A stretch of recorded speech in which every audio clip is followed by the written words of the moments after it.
No sabía qué título ponerle, el artículo, no sé si lo han leído. Me dicen que tengo 20 minutos para hacer un breve resumen y lo más importante es la discusión que viene después, ¿no?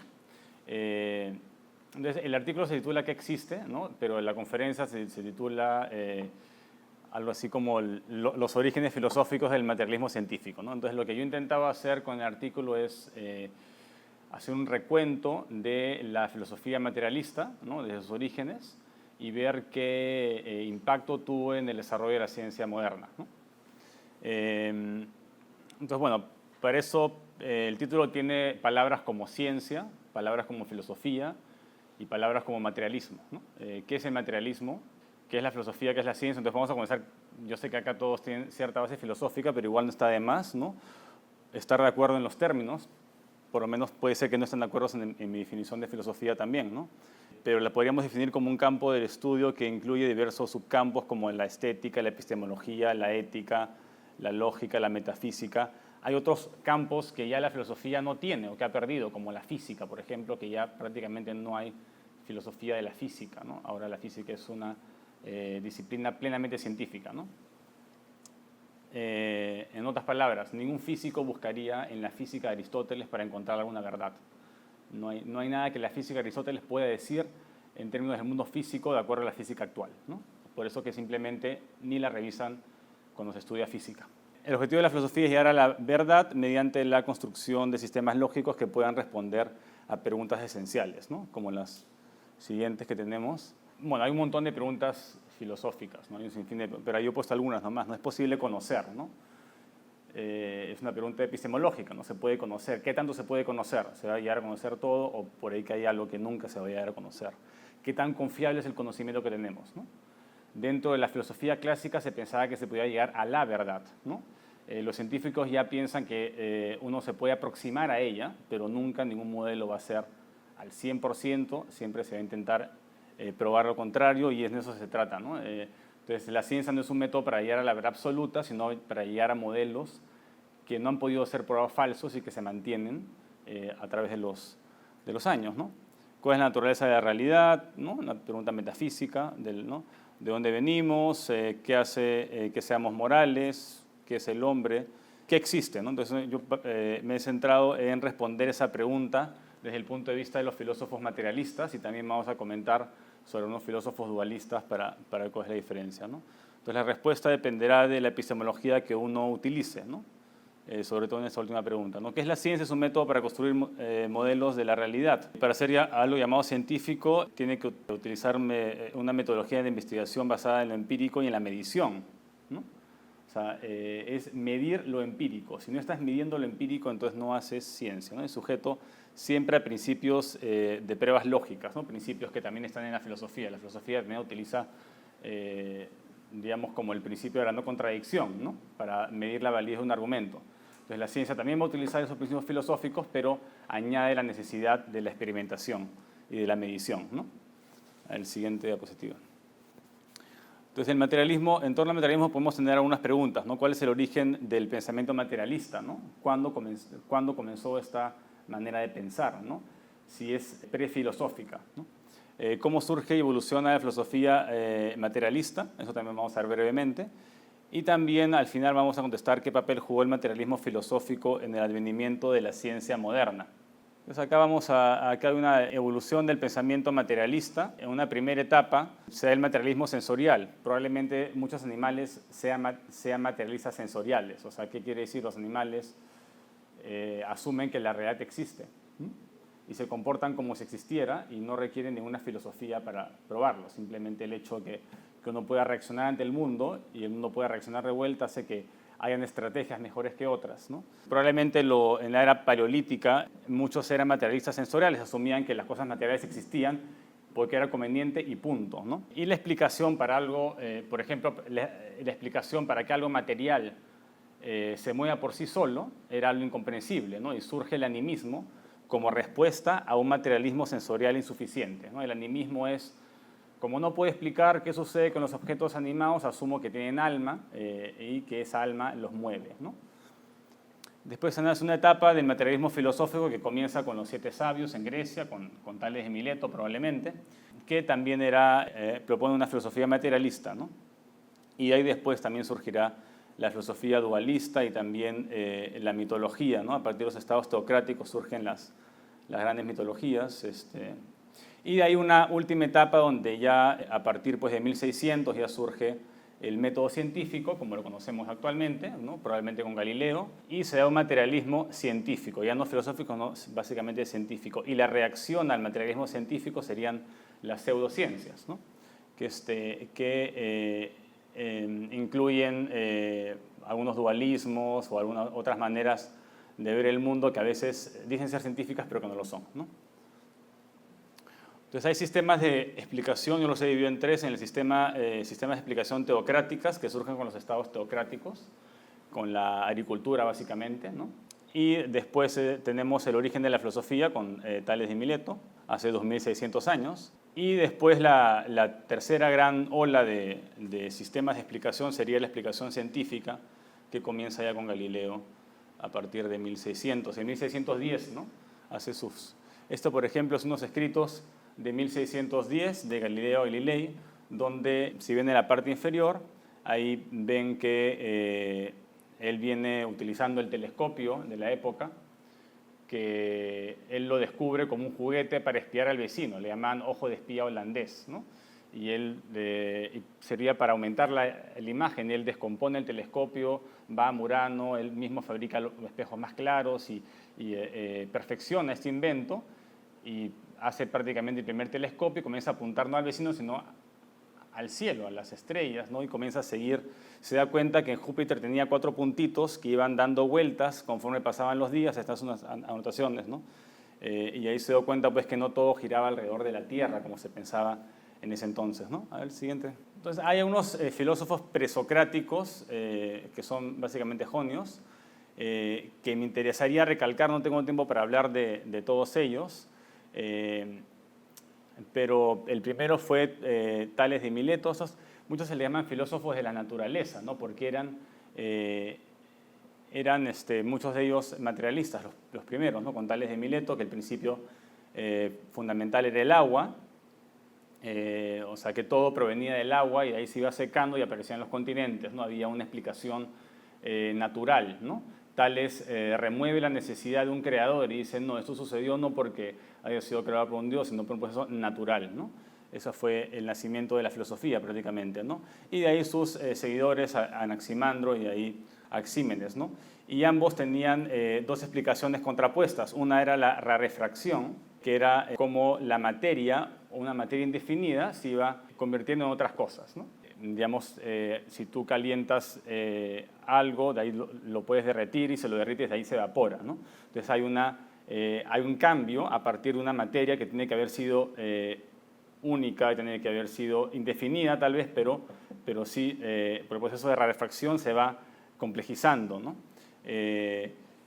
Anaxímenes pensaba lo contrario, pensaba que se daba por condensación, o sea, a partir de un elemento liviano como el aire se condensaba en nubes, las nubes en agua, y el agua tarde o temprano se condensaba en tierra, ¿no? Y así la diversidad, digamos, en el mundo aparece por condensación, no por rarefracción, ¿no? Pero son dos explicaciones perfectamente materiales, acá no hay ninguna intervención de lo sobrenatural.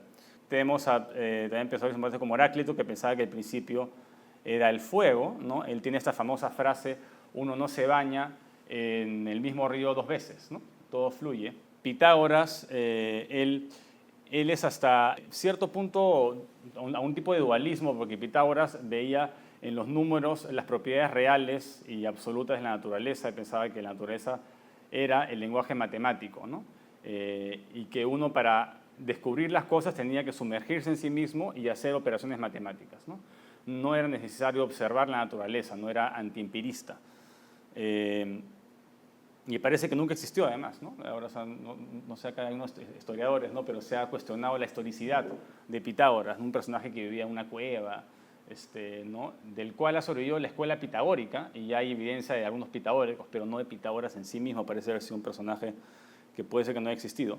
Demócrito sí es uno de los que más me gusta porque él plantea la idea del átomo, y él resuelve el dilema que en Uniso plantea Parménides, y es el dilema de la física de Aristóteles, el dilema de la física de Aristóteles, ¿no? Parménides dice que el movimiento en el mundo es imposible, ¿no? Que uno no puede moverse, que uno no puede llegar de ningún punto A a ningún punto B. ¿Por qué? Porque entre el punto A y B hay una infinita cantidad de puntos y uno requeriría de tiempo infinito para requerir infinita cantidad de puntos. Por lo tanto, el movimiento es imposible. Claro, eso es bajo la teoría que las cosas se pueden dividir infinitamente, como se pensaba hasta la época, ¿no? Y de hecho Aristóteles pensaba que las cosas se podían dividir hasta el infinito.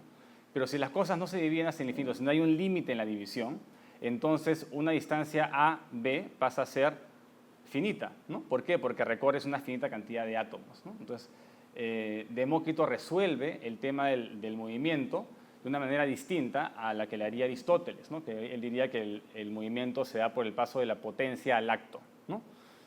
Y tiene que haber una fuerza externa que genere ese movimiento, ¿no? Ese es el mundo del sistema de Demócrito, que nosotros vivimos en un cosmos medio y no somos conscientes del microcosmos, ¿no? Él pensaba que era invisible el cosmos de los átomos y tenía que ser tan complejo como el cosmos en el que vivimos, ¿no? Y el macrocosmos es el cosmos de las estrellas, pues, ¿no? de los planetas.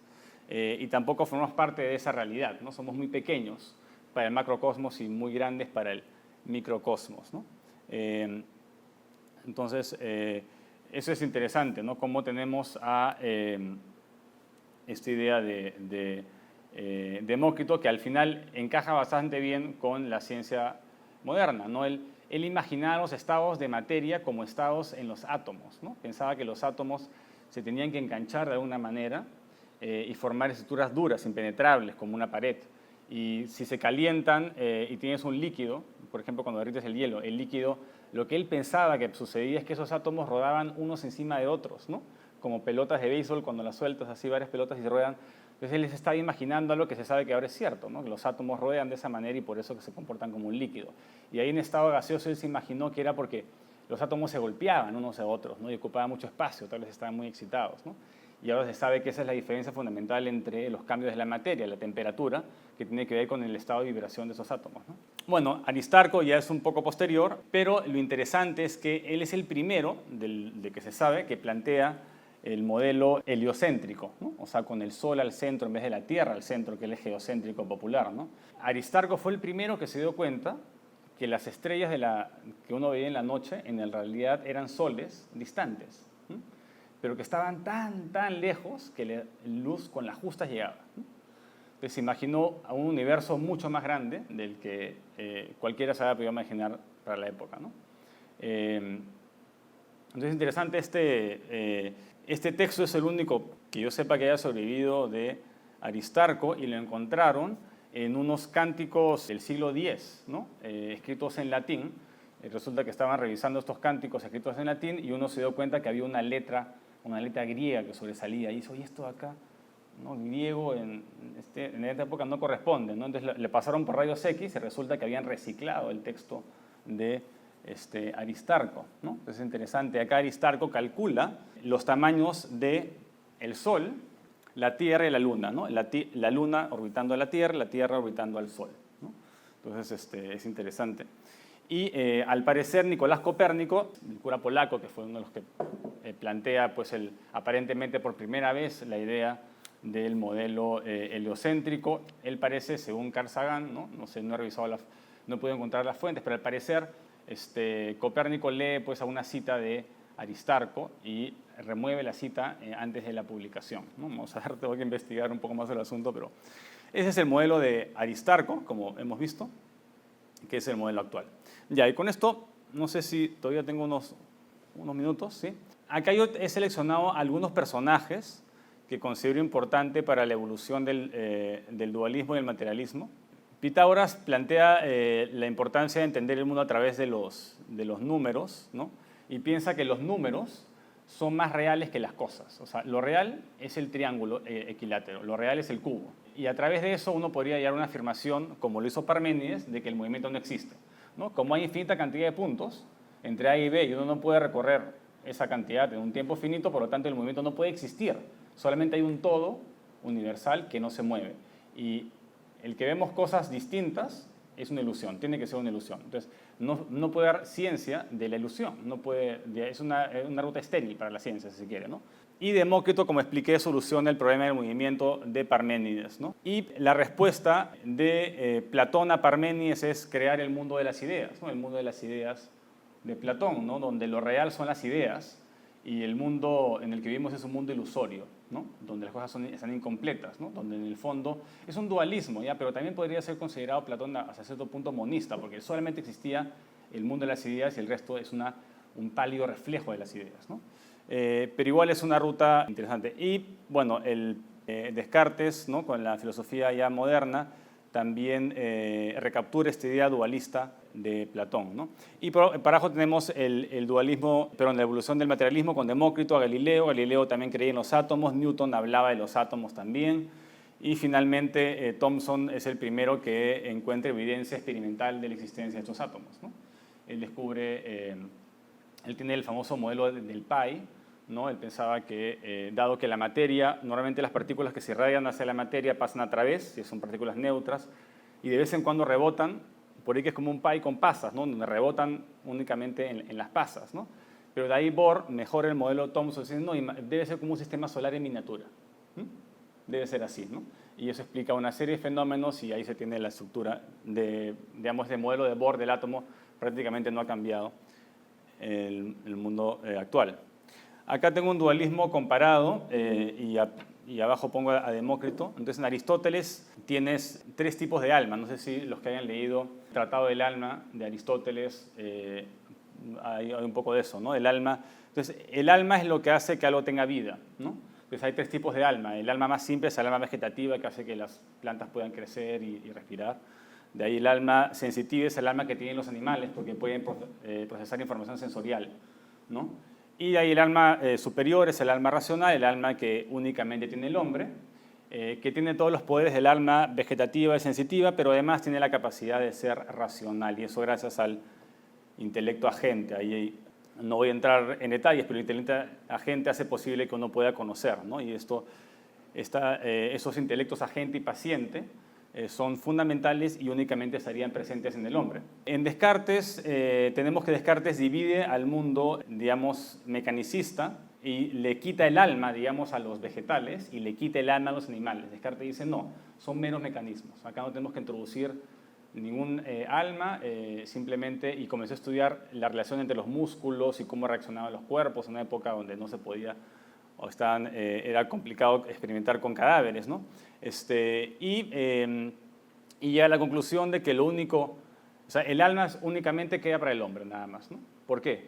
Porque él no podía explicar cómo alguien podía tener libre albedrío, cómo alguien podía decidir, cómo alguien podía ser intelectual, o sea, eso tenía que exceder a las capacidades de la materia, entonces la restringió únicamente a la glándula pineal, ¿no? La glándula pineal, entonces estaba alojada encima de la silla Tur, que está la glándula pineal, lo que se llama la glándula pituitaria, ¿no? Que está por acá. Y ahí estaba alojada el alma. Un lugar muy pequeño, pero bueno, como el alma es inmaterial, ¿no? Es lo que le llama la res cogitas, ¿no? O sea, la cosa que piensa. Como es inmaterial, puede caber un espacio pequeño, no hay problema, ¿no? Y la res cogitas, a partir de ahí el alma lo que hacía es imprimía su movimiento o su voluntad en los espíritus animales, que eran partículas semimateriales que fluían por los nervios y que activaban la res extensa, o sea, la carne, para que se mueva, ¿no? Entonces había una especie de comunicación bidireccional entre el alma, en la glándula pituitaria y el cuerpo, ¿no? Y bueno, digamos, el dualismo de Descartes es lo que queda bastante todavía. Hay un montón de personas que aún mantienen esta mentalidad, ¿no? Y Demócrito, digamos, explica todo a través de los átomos. Dice que inclusive el alma debe estar compuesta de materia. Tal vez él pensó, ¿no? Que tal vez puede estar compuesta de fuego, ¿no? El alma debe ser parecida al fuego, tal vez, ¿no? Átomos muy ligeros, ¿no? Pero él no se escapó del mundo natural, no tuvo que multiplicar los entes y dijo, no, todo tiene que estar explicado materialmente, ¿no? Inclusive las propiedades del alma, ¿no? Lo único que hay es un crecimiento en complejidad, ¿no? Los átomos, el mundo de los átomos es tan complejo, digamos que si lo pudiéramos conocer nos explicaría este mecanismo de la vida. Bueno, y eso es lo que hace prácticamente actualmente la biología, ¿no? No se requiere la hipótesis del alma para probar, para explicar la vida, ¿no? Tal vez hasta ahora no se descubre, o sea, no hay consenso sobre el origen de la vida, pero sí hay consenso en cómo se explica la vida y cómo un organismo, se sabe cómo funciona el ADN exactamente, ahí no hay ningún misterio, ¿no? Entonces, bueno, para ya terminar, porque asumo que, bueno, le han dado una revisada al artículo tal vez, es plantear esa pregunta para la discusión, ¿no? Depende del desarrollo científico de la capacidad para explicar los fenómenos en términos materiales, ¿no? O sea, ¿puede haber una ciencia de lo inmaterial? ¿Tiene la ciencia que restringirse únicamente a lo natural? Bien, agradecemos al doctor Andrés, creo que también le podemos dar un caluroso aplauso. Ahora, de la ponencia de doctor Andrés, tenemos comentarios de Martín Valdés y Miguel Aún. Aprovechamos que Martín está más cerca y va a ser que va a empezar a comentarios, después dejamos a Miguel.